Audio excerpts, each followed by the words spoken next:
Arsenal defeat Real Madrid 5-1 on aggregate. Arsenal are through to the Champions League semifinal against PSG. Guys, there is a lot to talk about in this video. We're going to try to do this as concisely as possible. No guarantee this stays under 30 minutes, so buckle up. Before we get started, I have to say, as always, if you guys like La Liga, make sure you subscribe. Real Madrid may be out of the Champions League, but we're still going to be following the Spanish teams up until the conclusion of the European finals. Obviously, we did a video yesterday. Barcelona are through to the semis. Betis and Athletic Club might join them tomorrow, depending on how the games shake out in the Conference League and Europa League. And of course, we have our weekly La Liga show covering the domestic Spanish top flight. So if you guys don't want to miss all that content here on Lengua de La Liga, make sure you're subscribed. Question time. I got to start with this one. Did Carlo Ancelotti just lose his job? Yes. Done? I think he's done enough, obviously, historically, but with the type of talent that he's got, I mean, Madrid not in the semis of Champions League is kind of unheard of. Like, I don't know what to do with my Tuesdays now. You know what I mean? Like, it's, it's something that you look forward to till the end of the season. We fight for every fucking trophy. Now, maybe I'll say yes with a caveat. If we win the Copa del Rey, is it enough? Right? Without winning La Liga, I don't know. I think it's almost like it's like, I don't know, like it's brewing up to that level. Like, you know what I mean? Like, fans are kind of impatient. The board probably expects a lot more, like Florentino for sure. So yeah, we haven't done anything flashy in that sense, right? So I wouldn't be surprised. Let's just put it that way. I feel like y'all got to win the league and the Copa for him to stay. You can't take one. And definitely not the Copa. I feel like that's not enough. That's not enough. Yeah. Jose, if you were Real Madrid, would you sack Ancelotti? My rule for sacking a manager is there's got to be a very clear replacement available. That is 100% true. You're not going to fire someone and then go looking for who that next guy is. Madrid are known to do that. They're known to act rashly. I would say you could point to a number of examples with managers over time where enough is enough and they just figure out an interim until they get the long-term target they're looking for. But if you remove that rule that I typically apply, I would say yes, bro. Biggest reason is this guy's operating off vibes at this point. Legitimately. In an era where AI is everything and vibe coding is a fucking thing, this guy's vibe managing, bro. Like, I don't know how else to say it. Like, he legitimately is counting on the players to get them over the line with minimal tactical instruction. And I think in some ways that's the correct way to look at it. These guys are at the top of their game because of, again, these are Galacticos in their own right with Real Madrid. You don't need to reinvent the wheel, but you have to have some sort of framework or structure that you move the ball through and create opportunities through. They don't have it. Like, they don't have it. And bro, it's the same reason Real Madrid will lose the Copa del Rey final. It's the same reason they won't win La Liga. I fully expect even a tired Barcelona to dance circles around that midfield and to challenge the shit out of that back line that's kind of just pieced together at this point. We talked a lot about Real Madrid's injuries over the course of the season. So, look, in some ways, yeah, you can lean on that and say, hey, look, bro, look how in shambles this back line really is and what we have to defend against. But at the same time, bro, this tie was the perfect example of that's not an excuse when the other team quite literally doesn't even have a striker. You know what I mean? So this was the perfect, I think, opportunity for Real Madrid to show that they're still very much in this season for trophies, for the success we're used to seeing them have. And somehow Ancelotti is just shit the bed. You can point to even legitimate lineup mistakes across both legs from this manager. Definitely. I don't know, man. Do you guys agree? I think so. I think it's also a recipe for disaster. And I kind of said this at the beginning of the season. Like, yeah, you get Mbappe, but our back line was ass. And on top of that, we get injuries, right? And then to your point, Jose, we're rotating the midfield just like almost out of picking favorites, right? So wait, hold on. Andre, let me ask you. So you think before pre-injuries, the back line was bad? I think so. I mean, you can't have Lucas Vazquez as your right back. I mean, yeah, Carvajal. No, but I'm saying Carvajal. If Carvajal's still around, if Mendy's still around, like, is that still? That is a strong word. If Militao is still around, I still feel like that's a pretty damn good back line. Okay, yeah, fine. Bad is too much. Bad, but I think you can do better at left back. You can do better at right back, especially being Madrid. Go out and spend. Like, we do that. I don't know why this year we didn't do that, right? We just thought, okay, Mbappe's going to come in, fix the issues at the 9, and then Jude's going to have another one of those massive years like he had last year, right? Vinny dropped his level. Valverde has dropped his level. Brahim even has dropped his level. So it can't just be on Mbappe to carry the team. And then on top of that, you had the injuries. And then on top of that, you had the Carlo Ancelotti stuff that you just talked about in terms of just how he manages vibes and personalities as opposed to tactically managing the game. And so when you combine all those factors, I saw this coming from a mile away. Like the fact that we're still, this deep into the Champions League, to me is like, holy shit, we still have a shot at the Copa del Rey. We still have a shot at La Liga. We're only 4 points back. I mean, somehow we're making it happen because of individual performances here and there. And you've watched games as of the last 6 months or so. We have no defined like tactical style of play. Like, for example, when you compare us to like Flick, for example, right, at Barcelona, it's basically just like, hey, we're down 1 with 10 minutes to go. Give the ball to Vini. Give the ball to Rodrigo. Give the ball to Endrick. Yeah. Let's put him in and see what happens. We're basically just playing catch up at this point. Yeah, it's you guys worked are basically for him in the like past, though. take FC. Yeah, but it's not sustainable, though. Even though we have those vibes and even going into this match, right? Like 3-0 down, I'm sure a lot of people were like, can they do it? Will they do it? Will it be another Noche Mágica de Bernabeu? Sure, but you can't count on that to be the only reason that carries you forward across 2 legs.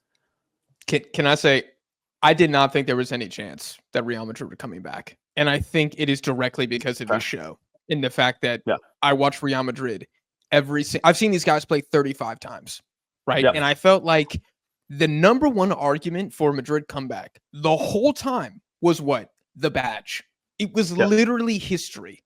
And man, I make a lot of content on Dead Ball TV. I always see a lot of people talk about the history. The history is important, but it is not everything. And if you look at this Real Madrid team, when the back line started crumbling and we're having to plug Fede Valverde all over the pitch to try to, plug the leaks, this team has been so beatable. And it was why I was so mad that Atleti couldn't beat you guys in the last round. We said it, and it was a consensus on the show. This is the worst Real Madrid side that you're ever going to play. If you're an Atletico, if you're an Arsenal, if you're a Barcelona. So you better win. Because one summer transfer window with 200 million and 3 more players coming in, it's not going to be like this again, right? So you have to take advantage now.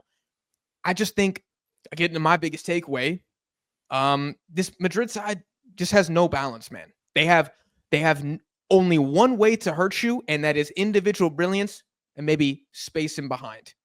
Arsenal, great games from their fullbacks across both legs, completely neutralized Real Madrid. There's no plan B, bro. You have no striker. You have no aerial threat. I mean, forget it. I don't even know why you guys were trying to cross the ball. Who's going to win the cross? Mbappe over Saliba? Are you kidding me? That was the strategy? Rudiger. You guys were cooked. Rudiger. Yeah. Yes. I mean, he was often, he has to come up and play as a center forward. It's just, I'm not that surprised. Once you guys lost the first leg, especially by 3 goals, I knew it was done because this is just kind of who Madrid has been the whole season. And I say that respectfully. You guys just haven't been – this is not Real Madrid of 2 seasons ago or prime CR 7 years. Not even close, dude. I'm not even sure y'all would finish top 4 in the Prem. In fact, I don't think you would. I think this season you'd probably be in 5th or 6th in the Premier League. And usually I don't say that, and I don't like the La Liga Farmers League talk. Man, I just think the more good teams you guys would play, the more and more – y'all would get exposed. Yeah, it's obvious. I mean, and I think that's a really good point. Like, we'll beat Alaves, we'll beat Las Palmas, we'll fight for the title in La Liga across 38 matches or whatever it is. But when it comes to showing up in Champions League, showing up to like big games, to your point, like we saw it when we played Brest, right? Like, it doesn't matter who we're playing against; it's Real Madrid. And I think a lot of people, to your point, like, they just point at the badge and they point at the 15 and, you kind of expect that to carry you forward. But like when you're playing a game 11v11, it's pretty real that now managers are adapting to that style. And they're saying, you know what, fuck it, you're beatable. Like as simple as that. Attack our weaknesses. And I think a lot of times managers are scared to do that because it's Real Madrid. Oh my God, we got to respect them. Right now, it's pretty clear how you can beat Real Madrid. I think also though, Jack asked me yesterday after the Barca game, what was the biggest learning that I had coming out of that match, and I think that when I asked myself the same question for this one, and what even Ancelotti can pull from this, and it's kind of crazy. Someone as seasoned and experienced as he is as a manager can learn from someone who's still in their first managerial role in Arteta, is that I believe the two most fundamentally set up sides, or most tactically set up sides in Europe at this moment are Arsenal and Inter. I truly believe that. I think those two teams, just regardless of who you put in what position, they have a very, very clear system that they play. I mean, and like I said, in Arsenal's case, you don't need a striker, and in Inter's case, you don't need to be the prolific attacking side that someone like Barcelona is. Like, you just have a system that you play through, you execute it to as close to perfection as possible, and you're fearless in your approach. And I think that's what Real Madrid does not have. Is they're fearless, they're always fearless in their approach. They're never going to back down from anybody, but they just situationally, like, I'm almost wondering what's going through the head of a Jude Bellingham or an Mbappe when they get the ball. Like, who do you look for? What are you supposed to do? What do you train that allows you to read certain situations on the pitch? Because I'm still curious as to what that looks like. Again, I just truly believe it's gotten to the point where Vinny gets it. Cool. My job's to turn and run, and maybe I'll find someone down the flank, right? I'll link up with someone in the box. But that's really it. There isn't a system that we're actually playing through. So, so yeah, man, I think that's the one thing I learned, and that I think Madrid can still, easily.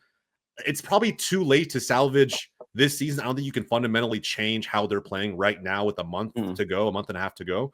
But I do think when you look ahead to next season, even if this team stayed the same, imagine like Trent's not coming or anybody else, I still think there's a lot to be had with this team under the right manager and who sets them up properly. Like, if they get a Xabi Alonso or somebody like that, you just imagine what this version of Madrid can do when they're properly set up.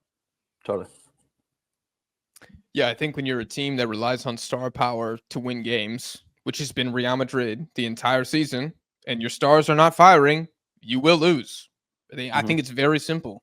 I mean, I think, Jose, we said this last episode, Vinicius has taken a lot of heat. Of course, he got the goal. Shout out to Saliba today. What a mistake. That'll definitely help us. The football merchants will think Vinny had a great game today.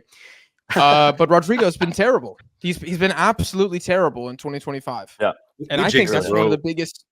You guys did, yeah. No, you jinxed it, Jose. Don't put this on me. No, hey, we're a team, bro. We're a you said most unit. complete All right, winner. we're a unit. He said the best player on this Real Madrid team. First of all, I didn't say that. Jude Bellingham said that shit. And then I'm like, you know what, Jude? I concur. I back that statement because of what I've seen. But yeah, this second half of the campaign has been one to forget for Rodrigo. Yeah. So I don't know. It's curious where Real Madrid are going to go from here. I think to defend Ancelotti, you would point to the injuries. And I think you got to blame recruitment, man. I really do. You got to look at the signings and which ones are being made. And you got to say, genuinely, signing Mbappe made y'all worse. You know what's crazy about that? You know what's crazy about that, Jack? Think about the ripple effect, right? I'm wondering, like just when I look ahead to what's coming, I'm wondering why Madrid seems to be prioritizing free transfers, right? There was a time where Real Madrid had no problem dropping the bag on literally any player in the world they wanted to go out and get. And you would just expect Madrid in certain summers to be spending upwards of, and this is in the past, right? I mean, 100, 200 million. Like, it's just going to happen. And now I feel like that's not the strategy. And I think mainly it's because of what Mbappe has forced, right? Yeah, he was a free, but what was the sign-on bonus? What are his wages like? They spent 100 million on Jude, a season or two before that. And now you look ahead and I kind of notice Madrid being patient in their approach, which is very unlike them. It's very unlike them as a club. And so whether it's waiting for Davies or waiting for Trent, like they're choosing to hold their cards tight to their chest. And I'm wondering if that's due to the Mbappe effect. Do you think that's because if you look at their top 6 players, 5 of them are 23 and younger? Is it more of a case of like, what is the rush? Our stars are all young? Probably. I would say so. And I was actually thinking that when you were talking about free transfers, right? Like, who's typically on a free transfer? Why would we go after them? Like, they're more seasoned players. You're not going to go after, a young buck like Endrick. Like, that was kind of surprising too. And when you think of who we're linked to, it's always the bigger names, right? Like when Kane was available, you name it, right? There's been 1,000 rumors about the Prem, and players coming to Madrid. And I think it's just whoever's popular, whoever's hot in the moment, whoever's doing well. And then, oh, by the way, they could be on a free. It's like Madrid makes perfect sense. And I think that's not enough to sway players anymore.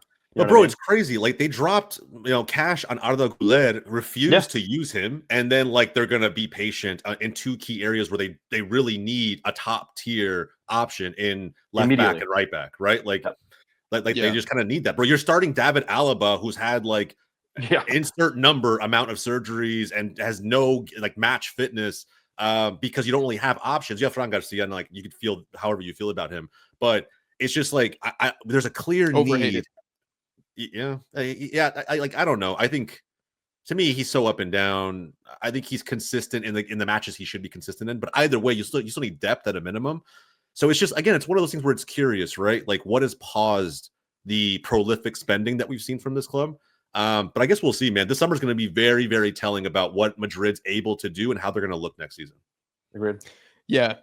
I'll say before we move on to Arsenal, I feel like one thing that will make Ancelotti look really bad, whether he gets sacked or I'm not sure if his contract's expiring, whatever.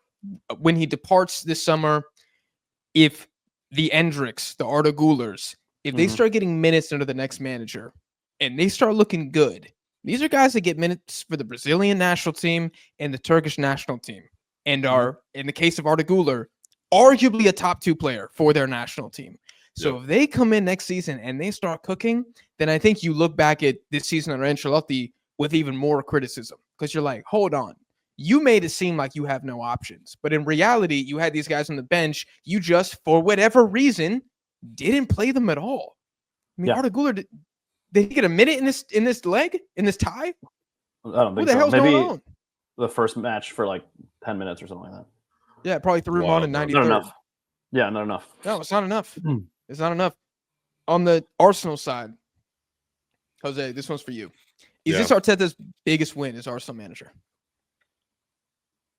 I'm trying to think because it's hard to gauge this. Look, I will say yes, but you still have to give a lot of credit to what he accomplished, as a brand new manager in the biggest league in the world with the FA Cup trophy he won. And again, in an era where he beat Chelsea, and Chelsea was like the hands down favorite.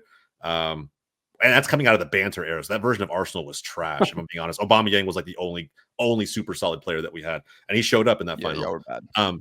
But with that said, I think for the simple reason of historical reference, I don't know how many fans will go back and point to the FA Cup win. I'm sure the fans in England will always remember that, and I of course as an Arsenal fan, but I think global reference comes with the bright lights that Champions League offers. And I think everyone remembers the Thierry Henry moment in the 06 campaign, right? Where he got that goal at the Bernabeu. And we scraped by in that tie 1-0 on aggregate. Bro, this, right, regardless of what version of Real Madrid we're playing, which again, I will still say that they were coming in supposed to be a super team through and through as the holders in Europe. For this version of Arsenal, to not just get over the line in this tie, but to do it in emphatic fashion, I think it just almost validates Arteta to a T, mainly because we're in a season right now where all you hear is regression. They got worse this season, in a season where they were supposed to be even better, going for the Premier League title, and they somehow qualify for the Champions League semifinal and get over the Real Madrid hump in epic fashion. So it's almost like it puts that stamp on Arteta, like he knows what he's doing. Maybe he's not a serial bottler like everybody thought he was. And hey, let's also remember that this is still his first senior managerial role. He should only get better over time. So yeah, I mean, this was to answer your question flat out. This is probably going to be the one that every fan remembers. Would you change your answer if you guys don't make the final? Like, say you lose in the next. No, bro. In all honesty, man, I'm literally like, just with the week between Barca and Arsenal, like I'm so happy. And I'm not saying this is a trophy by any means. I'm very aware of where Arsenal came from. I'm very aware of where this team was in recent memory, and the fact that again, I say this version because you got to remember, right? No Kai Havertz, no Gabi Jesus, no striker, no real forward. We have Mikel Merino starting up there. Yeah. For this version of Arsenal to go through in the manner in which they did, Arsenal fans everywhere learned a lot about this team, and I don't think anyone's going to forget this result anytime soon, regardless of what happens after this. Yep.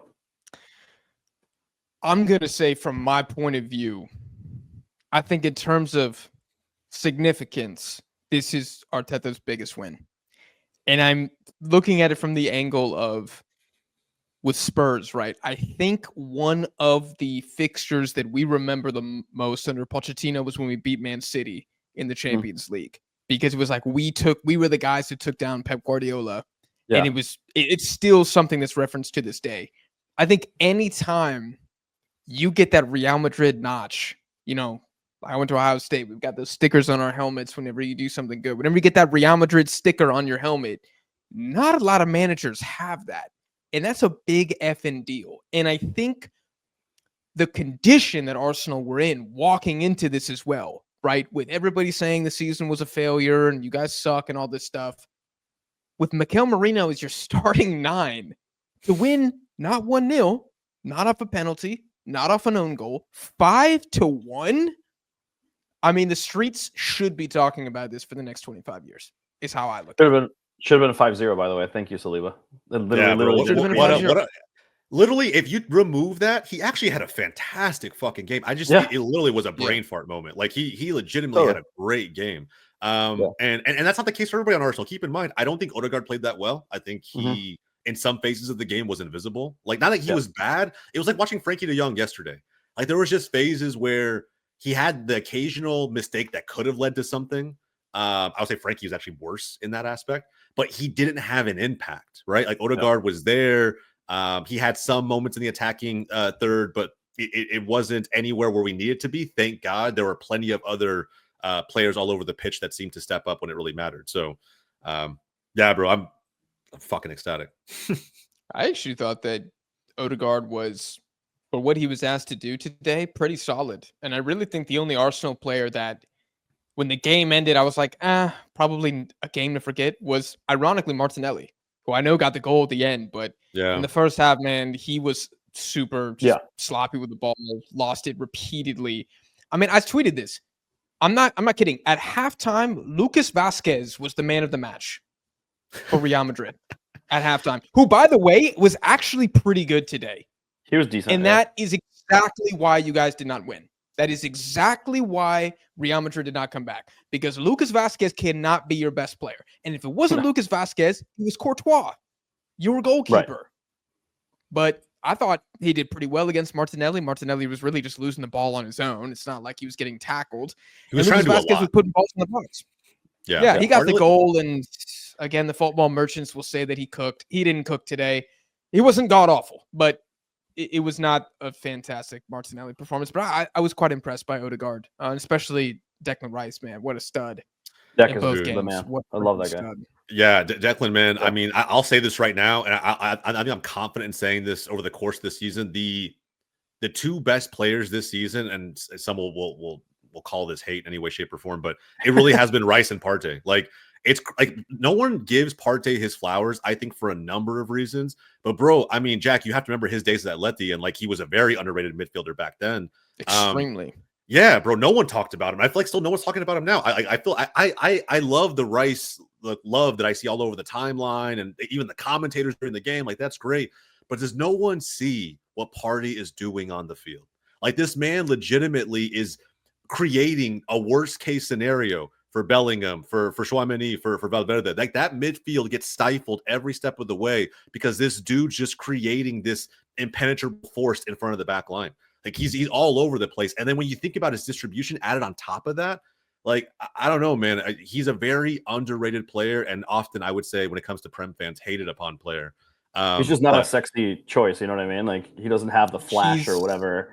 But he's a good six, bro. I actually rate solid CDM, Partey. Yeah. I don't think he's underrated at all. I just think he's hated because of off-field things that I'd rather not discuss in this video. Yeah. Fair enough. You guys are not aware of that, but that is the reason for me. I don't think anybody looks at Thomas Partey and is like, "Oh yeah, that guy shouldn't be in the Prem. He's trash." Bro, no. I think they look at him and they're. maybe it's some of the Prem shows that I watch on YouTube. Again, in the comment section, let me know if I'm maybe tuning into the wrong shows. But like, Okay. I legitimately will hear people say like Caicedo's miles ahead, and I'll agree that like, yeah, Caicedo's a destroyer through and through. He's got He is better. a lot to his game. Yeah, but miles ahead is like, to say he's absolutely clear is an insane statement. Disrespect. A horrendous statement. I just think Moises is more complete. Like he's a very good, more polished, passer, can carry the ball better. Party's like, battleship destroyer type, and then he's he's like got that long Casemiro. shot, right? Yeah. Yes, he's much I would closer say to Casemiro. Caicedo's got different aspects to his game, 1,000%. He's more well-rounded, more complete. I agree with that, but I do think that there's things Party can do that Caicedo can't. And I'm not sitting here saying that. I'll give you shooting. That's it.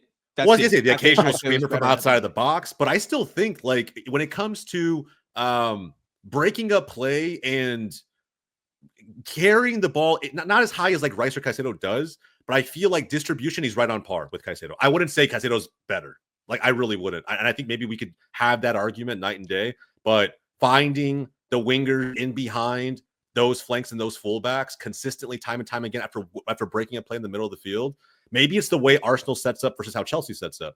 I think Caicedo did this better at Brighton, but I haven't seen enough this season where I'm like, dude, he's clear of Partey. I just don't see it.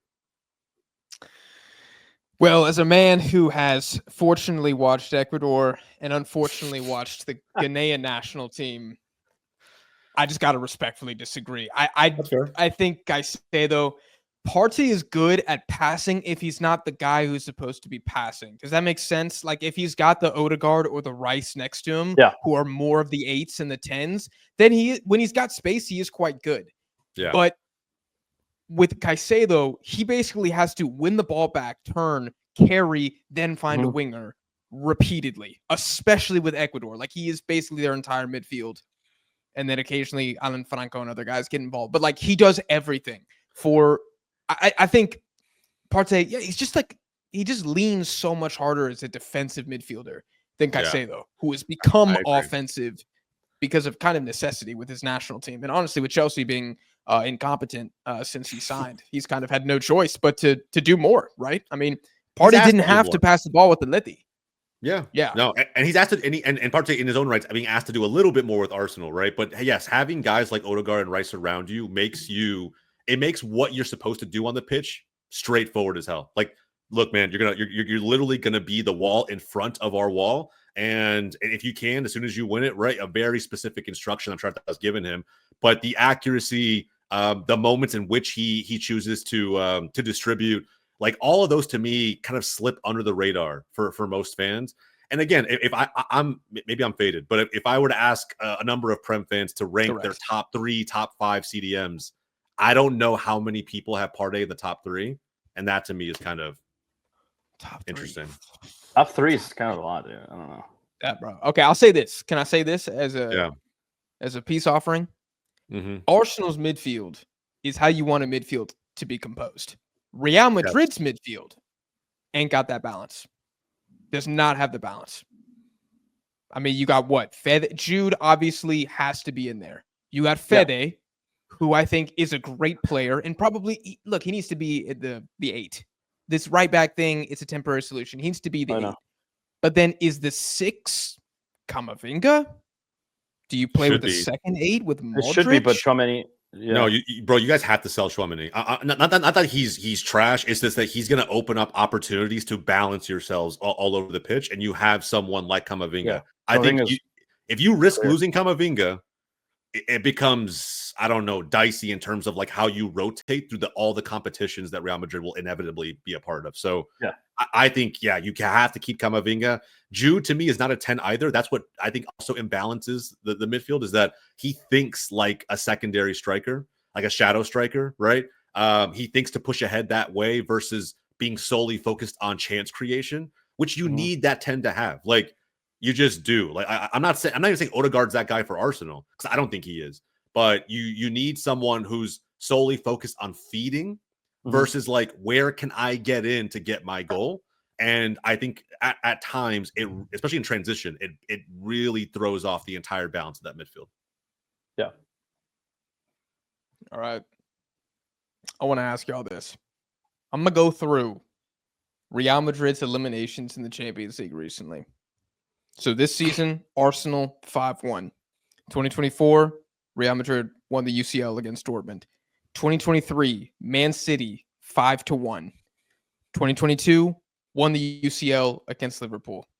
2021, Chelsea 3-1. 2019, Man City again 4-2 this time. And 2018, Ajax 5-3, which means in 4 of the last 7 years, Real Madrid have been eliminated by a Premier League team. 4 of their last 5 eliminations have been Premier League sides. What do we draw from that? It's a good question. I mean, I don't know if you can make a generalization La Liga based cooked? on that. No, fuck no, no, I don't believe. We're that. not a farmers league? Hell no, No. bro. And I think, look, we can come back to this conversation. I'm asking the questions here. No, that's fair. That's fair. And that's a fair I will question. say for all of those who are answering yes as they watch this video, no. And I think we'll come back to this conversation again when we watch Bilbao and Betis play. And I can't wait to see how many Spanish teams are still in Europe. I think in those past seasons, you had a rare scenario or an uncommon scenario over the last 20 plus years where the Prem was not the best aggregate league in the world, but had the best teams, I would argue, in the world. In City and Liverpool, and like that push and pull for what was it, 3, 4, 5 seasons in a row, where Klopp and Guardiola were just dominating. They weren't even rivals; they were simply just dominating football in terms of results, of course, on the biggest stages, but even setting the tone for how teams are playing the game, bro. You fast forward ahead now 5 years, and how many teams are trying to play pep ball, building it out of the back and ball control, retaining possession, all of that shit. I'm not saying Klopp played that way, but it's just the influence that era of the Prem had. But again, it's a small window. Like I wouldn't go as far as saying, yeah, bro, this elimination of Real Madrid by Arsenal is now just the stamp that Premier League is clear of La Liga. I refuse to believe that, and I don't think anybody. I don't look at how many Prem teams are left. That's the counter argument. How many Prem teams are left in this competition? And look at the one Prem team that is left and how much they're missing. I think it's almost like a one-off. Almost like Arsenal's on a Cinderella run of some kind versus multiple Spanish teams probably going to all be at the most advanced stages of these competitions. I agree with that. Yeah. And the other thing too is if you're going to use that argument, then when we beat Liverpool twice in the Champions League final, what does that mean, right? Does that mean La Liga is far superior? I think they're both mutually exclusive, to Jose's point. Yeah. I'm not even sure I have a strong opinion on this. I genuinely just wrote the question down. Like maybe it's a case of bad matchups against Real Madrid. Is it? Yeah. Here's what I thought about. Is it when I think of the Premier League, I think of like the most athletic teams in the world. And I think Real Madrid, genuinely a strength of the team is the athleticism of the wingers pretty much being like unguardable one-on-one in wide situations. And maybe when you're playing against Premier League teams, I'm looking at Chelsea here, Reece James, that dude's a pure athlete. Not many people get past him. If I look at Man City, Kyle Walker, I mean, him versus Vinicius was basically like, I don't know, an epic one-on-one in itself. Yeah, pretty much. I was trying to think of like goddamn fucking track race, Spider-Man bro, versus literally. Green Goblin. Bro. Essentially, For real, what it was. Yep. And you look at Man City again. There we go. We got Kyle Walker again, who would be on the left side. It could have been Ake. Is that it? Is it just the Prem got the best fullbacks in the world, or I think they do match up better, and maybe that's not the right word, but more appropriately when you're playing a team like Madrid who do want to attack on the flanks and do rely on that individual prowess to take on the left back, the right back, and sometimes even the double team. So if I'm a Prem manager and I'm preparing my tactics against a Real Madrid, I'm relying strictly on my outside backs to nullify that and then force them to play down the middle, which we clearly can't do. So in a nutshell, you can do that. And there's only a few teams in the world who can do that. But when you see that week in and week out in La Liga, you were playing against, scrubs on the outside, and then it shows the talent that we do have. So I think the Prem managers have been able to just match better with the way that we attack. The only way I would have accepted this narrative that the Prem is absolutely clear of La Liga, and you look at, if you were to base it off of European competitions, even this season especially, is if somehow Villa had drawn Real Madrid and Villa had gone through.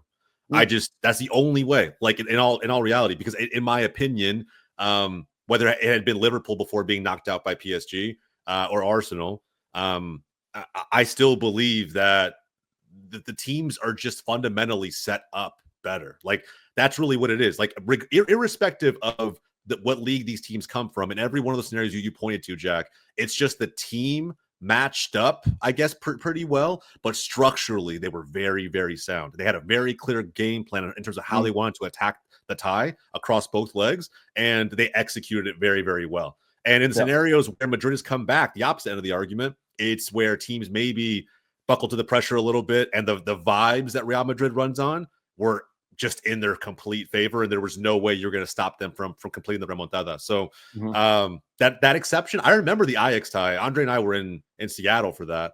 I remember that, and it's almost, I think it almost proves my point. It's like that to me is actually a bigger result than this Arsenal one, because of the fact that it's Ajax, and then on top of that, it was just a team of youngsters set up extremely well. Very, very talented young players, just all performing their individual jobs extremely well. And that Madrid team like 18 or something. Yeah, bro, yeah. Crazy. Like it's that to me was just, it blew my mind. No, I was just gonna say, and when you look at the Real Madrid team that year as well, right? Like that's the disparity was greater. Yeah, bro, Benzema and I mean, that was still like immediately post Ronaldo era, but like because he had just moved to Juve at that point, but like still like our midfield was pretty clear. Yeah. Insane. Yeah, the starting midfield was cracked out 100%. Yeah, that was a bigger one. All right. Am I a hater if I say that PSG are still massive favorites against Arsenal in the next round? No, I don't think you're a hater. No, I don't think you're a hater. As someone who supports Arsenal, as far as my Prem team goes, no, I think most people will think that for the most recent reason of, I think Rice and Partey are now out in the first leg. So that right there with the midfield that PSG has, like Arteta's going to have to really think about how fundamentally set up they are in terms of the midfield and just keeping everything balanced in front of them. But yeah, no, I think personally, like everyone should feel like PSG are the favorites, because at full strength, this team flies in Europe. And at this point, they don't have to even show up for the league matches that are still available. Like a 22-point gap between them and second, like, or something along those lines. It could be more at this point. They don't have to worry about the league anymore. Their sole focus can be Champions League. And people will say, oh, Arsenal don't have to either. I think that's still going to do it. He's not going to just phone in the rest of the league. We still have to make top four. I know we're 11 points behind Liverpool, but while the Prem title may virtually be gone, there's still matches that we have to play and cannot give up to make sure we don't slip out of those spots. And again, we're missing players that PSG won't be missing. My theory on what we're about to see is that we're going to see an insane overreaction to Arsenal beating Real Madrid. And as a result of that, the Prem Simps are going to be more emboldened than they maybe have ever been. Oh, God. And they are genuinely going to say, and we are going to see Arsenal be considered the team that should win going to the next round. And I think PSG will win. Dangerous. And I think it'll be pretty decisive, actually. Yeah. I will say, that though, speaks to Real Madrid, not Arsenal. Yeah, I will say, though, no matter what, it's going to be a banger. Like in terms of, the clash of two Catalan managers who may overthink how they'd set up for this tie. The first leg's going to be very telling. We saw how well Marquinhos played across, their two legs against Villa. Him having to worry about guarding someone like Mikel Merino versus Kai Havertz. It's just all of these individual matchups. I'm almost salivating at the mouth, getting ready to kind of see how this tie will end up. And Barca's the same way, bro. Boys, legitimately, I think we're in for two tactical treats across both semifinals. Just two clash of styles on both sides. Do we think the final should be PSG Barcelona? Based on 100%. Talent, yes. Should be 100%. Do you think it will be? You're just gonna have to hit subscribe.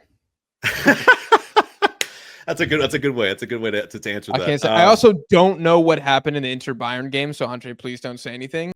Not gonna say anything because that could influence whether or not I think Barcelona are going to make the final. So Yeah, I'm gonna try to preserve the fact I don't know what happens there. I'm just gonna say this lastly: if Nuno Mendes, who's been ridiculous for PSG, if he clamps Bukayo Saka after clamping Mo Salah, like literally single-handedly ended Mo Salah's Ballon d'Or Ballon d'Or shout run. Yeah. by himself, definitely pocketed. Well, I'm not sure if it would have been Rashford. I guess Morgan Rogers, whatever. Villa barely had any of the ball, but did very, very well against both Morgan Rogers and Marcus Rashford.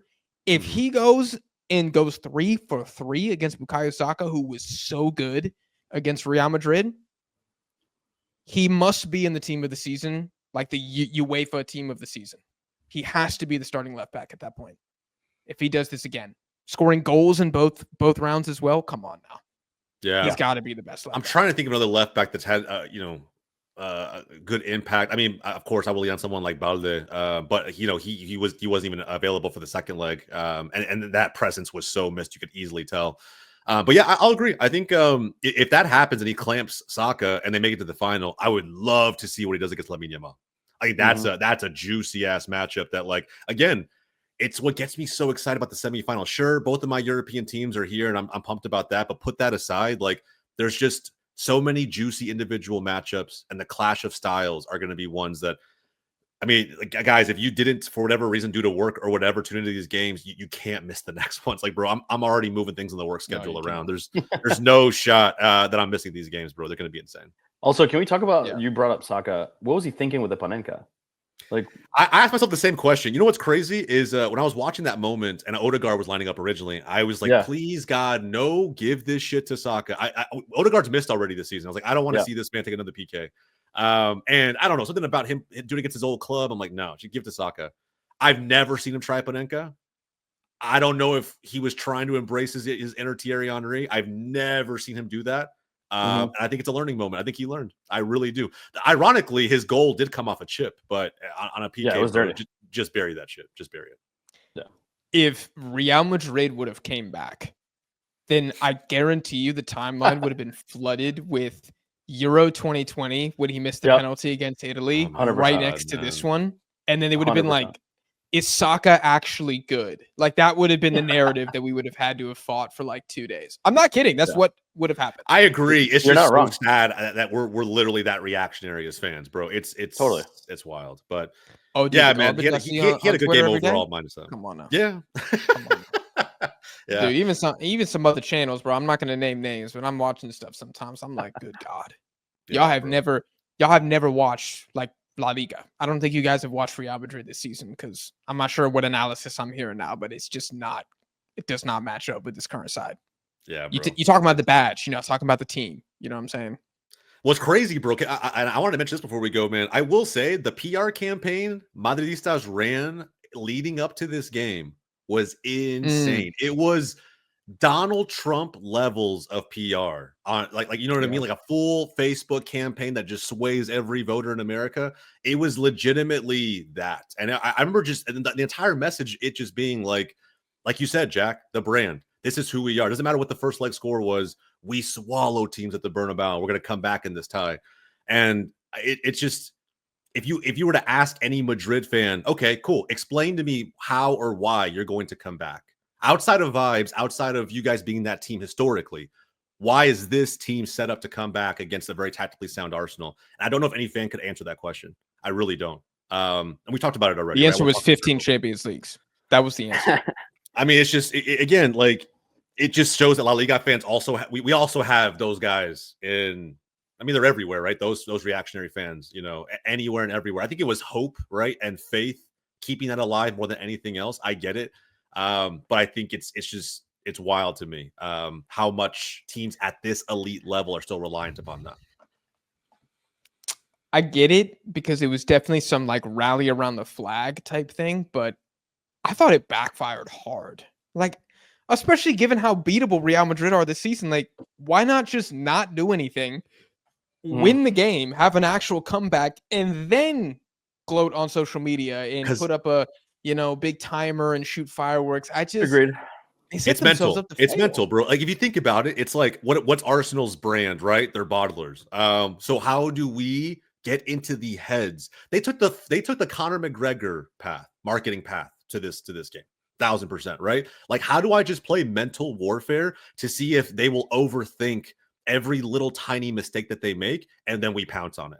That's really what I thought this was. You could even hear it in the presser leading up to the match. Once the English media got through their questions, I must have heard 12 different variations of how are you going to deal with, the opportunity for a comeback, or if Madrid scores first, or this and that. I'm like, can we ask something else? Like, I think he's danced around this question or answered it in at least a few different ways at this point. So again, it's all Madrid-led media. It's all Marca and everybody else. But at the end of the day, like, I just think it was mental warfare. Topic to maybe explore in a total standalone episode is what's worse, NBA media or football media? Because, bro, the state of football journalism right now is terrible. Did you see the one guy who was asking Szczesny about his trophies? And he was like, I'm going for 4. I already won. Oh, I did. He had to correct him. Yeah. He's like, so you're going for 3. How's it feel? You were retired last season and now you're like going for 3 trophies. And he had to like interrupt and was like, we're going for 4. We already have a trophy, bro. We already have a trophy. Yeah. And he was like, yeah, but it was the Super Copa. It's what the journalist said. It's like, dude, it's still a trophy. You should have got up and walked out, bro. You don't value that shit? I would have. Like, how dare you, as a journalist, talk down on a trophy? Are you kidding me? Like, how there's a lot, bro. There's a lot of fans who disrespect the Super Copa. Just like I feel like there's still fans who disrespect, like, the Carabao Cup in England. Or even the Copa del Rey. Yeah, even the Copa del Rey, right? It's like, I don't know, man. Tournament to win until their team wins it, and then they're like, yeah, and then it's like we won more trophies Newcastle. than you. Yeah. And like, wild, bro. If Newcastle want to have a 3-day parade, right, they are allowed to. Yeah. If you don't want Newcastle to have a parade, beat them in the fucking final. It's very simple. You don't get to decide what's valued as a loser. Right. Win the tournament. You think Athletic Club didn't give a damn when they won the Super Copa like 4 years ago? You think they didn't care when they won the Copa del Rey last season? That was everything to them. So I think as a journalist, let's be honest, they probably have a little more moral responsibility than us having a YouTube show. Totally. Like, who the hell are you to be like, oh, yeah, Super Copa, Mickey Mouse. It's like, bro, you are the reason people don't care. Like, do you not see that? You're part of the problem, you asshole. Oh, just straight prick move. I don't know who said Celebration that, police are the same way, bro. They're the same way. Like, totally. You can't celebrate a win. It doesn't count for a trophy. Since when is football about only counting the final end of season outcomes, bro? Only one team gets to win it. There are massive results all throughout the season. Bro. I will celebrate whatever the fuck I want to celebrate, bro. Period. Messi versus Ronaldo killed the game. Killed the goddamn game, dude. I'm so serious, dude. I believe it. I believe it. That in the introduction of Fault Mob killed the fucking game, bro. There's no serious football discussions anymore. Everyone, get that shit out of here, dude. Put the ball in the net. We need a trophy for XG, bro. We need a trophy for Jesus XG. Christ, dude. I won't be convinced otherwise. We need a trophy for XG. Hold on. That's actually the very last thing that I'm gonna look up here. All right, I'm going to look at Fault Mob, and I'm going to see if there's any ratings here that I think are ridiculous. I mean, even this, bro. William Saliba had a 6.3. I know he had the error, but are you going to tell me William Saliba had a 6.3 out of 10 match today? No way. You're going to tell me Urian Timber 6.2? Dude, he was amazing. Dude, he's the lowest rated. He's the lowest rated Arsenal player. I stand Urian Timber, bro. That I was telling Jack in the last video, Andre, I was like, this man legitimately snatched Ben White's chain and he's not giving it back, bro. Like, he's just not giving it back. He's locked that spot down, and I don't know. I so wish he would have signed for Barca, bro. Like, I would give to have that man at right back, but I'll take him at Arsenal as the second best. But it's just like, dude, he's so damn good. And again, he's still not even a year removed from his torn ACL. Crazy. Yeah, that's crazy. That's crazy. All right, guys. Well, I think we've ranted enough off topic here. We're going to be back on the channel for the Europa League and the Conference League. Second leg of the quarterfinals are going down. Athletic Club versus Rangers, and Real Betis playing a Polish team that for the life of me, I can never pronounce their name. Jagiellonia or something like that. Anyways, I'm very much looking forward to the Rangers game because it is still 0-0 on aggregate. So Athletic Club, man, if they want to have the Europa League final at home, they got to show up. Yeah. They have to show up, bro. They missed a massive opportunity against Rangers. Rangers going down to 10 men, bro. There's no excuse. You have to show up in the second leg. I'll say if they get beat by Rangers, oh, bro, it's worse. It's worse than happen. Real Madrid losing to Arsenal. It's worse than Real Madrid losing to Arsenal. They're not. I'm gonna say it right now, bro. I'm calling it. They're not. Bilbao goes through 100%. Bilbao goes through. I'm also gonna say Bilbao goes through.